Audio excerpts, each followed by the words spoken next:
समेत एशिया प्रशांत के कई देशों के लिए चिंता का विषय बना हुआ है। इन हालातों में कोलंबो के पोर्ट टर्मिनल के लिए अमेरिका द्वारा $553 मिलियन यानी कि करीब 4600 करोड़ रुपए के निवेश का फैसला एक बड़ी उम्मीद के तौर पर आया है। इस पोर्ट टर्मिनल का विकास अडानी ग्रुप कर रहा है। किसी भी भारतीय कंपनी के बंदरगाह में ये इस तरह का पहला निवेश है। अमेरिकी सरकार ने ऐलान किया है कि वो श्रीलंका की राजधानी कोलंबो के एक पोर्ट टर्मिनल में निवेश के लिए $553 मिलियन यानी करीब 4600 करोड़ रुपए का निवेश मुहैया करवाएगी। अडानी ग्रुप इस बंदरगाह का विकास कर रहा है।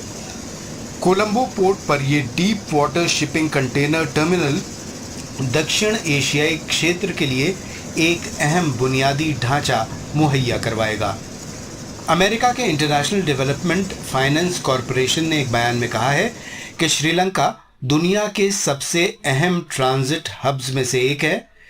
वेस्ट कंटेनर टर्मिनल के लिए $553 मिलियन के DFC के प्राइवेट सेक्टर लोन से उसकी जहाजरानी क्षमता बढ़ेगी, जिससे कर्ज का बोझ बढ़े बगैर श्रीलंका की समृद्धि बढ़ेगी। साथ ही इस पूरे इलाके में हमारे साथियों की स्थिति मजबूत होगी। पोर्ट ऑफ कोलंबो हिंद महासागर में सबसे बड़ा और व्यस्त ट्रांसशिपमेंट पोर्ट है। सभी कंटेनर शिप्स के तकरीबन आधे यहीं से होकर गुजरते हैं। The reason why it is extremely important is because if I'm not wrong, this will be the first Indian port company for a port asset we are getting a DFC financing. Second, based on their process, the rigor that they have gone through, it just repose faith that on our execution capability, on our ability to make a viable business out of it.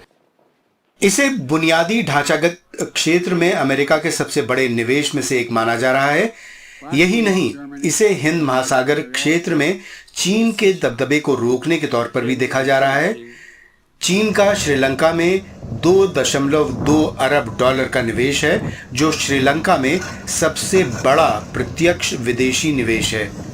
हालांकि श्रीलंका के बुनियादी ढांचे में अपने निवेश को चीन ने श्रीलंका की अर्थव्यवस्था को बेहतर बनाने के तौर पर बताया, लेकिन कई विशेषज्ञों का मानना है कि श्रीलंका की अर्थव्यवस्था के डूबने के बाद चीन के निवेश ने संकट को और बढ़ा दिया और श्रीलंका एक कर्ज के जाल में फंस गया। इस सब के बीच श्रीलंका सरकार ये कहती रही है कि भारत उसका सबसे मजबूत सहयोगी है। Given that at the end of the day, Sri Lanka will always have its independence in its decision making, and we will do what is best for the country and its citizens. If we choose to take a non-aligned stand in this particular region, then that's what the due diligence we do for our citizens. But however, we do recognize the fact that India is our closest neighbor and our strongest ally. There's no doubt about that. Sri Lanka के आसपास दुनिया के जहाजरानी मार्गों में से सबसे खास मार्ग गुजरते हैं। ऐसे में अडानी समूह द्वारा विकसित किया जा रहा नया टर्मिनल हिंद महासागर क्षेत्र में एक बड़ी भूमिका निभाने जा रहा है। ब्यूरो रिपोर्ट के साथ विकास श्रीवास्तव, NDTV इंडिया।